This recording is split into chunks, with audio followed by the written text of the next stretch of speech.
கட்டுற கம்பில இருந்து அடிக்கிற ஆணி வரைக்கும் எல்லாம் குவாலிட்டியா இருக்கணும்ல. பிரகாஷ் போன்றவர்களுக்காகவே ஜிபிஆரின் டிஎம்டி கம்பிகள். ஒடிசா மாநிலத்தில் உள்ள 147 சட்டமன்ற தொகுதிகள் மற்றும் 21 நாடாளுமன்ற தொகுதிகளுக்கான தேர்தலில் ஆளும் பிஜு ஜனதா தள கட்சிக்கும் பாஜகவுக்கும் இடையே கடும் போட்டி நிலவிய நிலையில் தேர்தல் முடிவுகள் அதிரடி திருப்பங்களுடன் வெளியாகியுள்ளன. வாக்கு எண்ணிக்கை தொடங்கியதிலிருந்தே முன்னிலையில் இருந்து வெற்றி கணக்கை துவங்கிய பாஜக 75 இடங்களுக்கு மேல் வெற்றி பெற்றுள்ளது.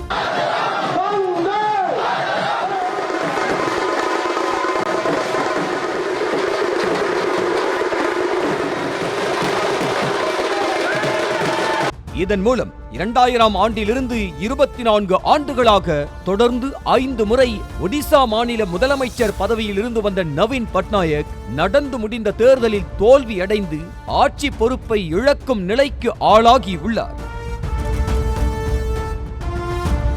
ஆந்திர பிரதேச மாநிலத்திலும் ஆட்சி மாற்றம் ஏற்பட்டுள்ளது.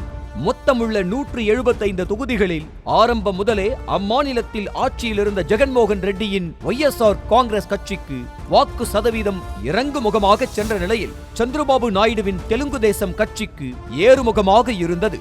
பவன் கல்யாணின் ஜனசேனா கட்சியுடன் கூட்டணி அமைத்து போட்டியிட்ட தெலுங்கு தேசம் கட்சி பெரும்பான்மைக்கு தேவையான இடங்களை தாண்டி 135க்கும் மேற்பட்ட இடங்களில் வெற்றி பெற்று அசுர பலத்துடன் அதிக இடங்களில் வெற்றி பெற்று மீண்டும் கம்பேக் கொடுத்து ஆட்சி பொறுப்புக்கு வருகிறது. இதன் மூலம் மீண்டும் சந்திரபாபு நாயுடு முதலமைச்சர் ஆவதும் உறுதியாகியுள்ளது.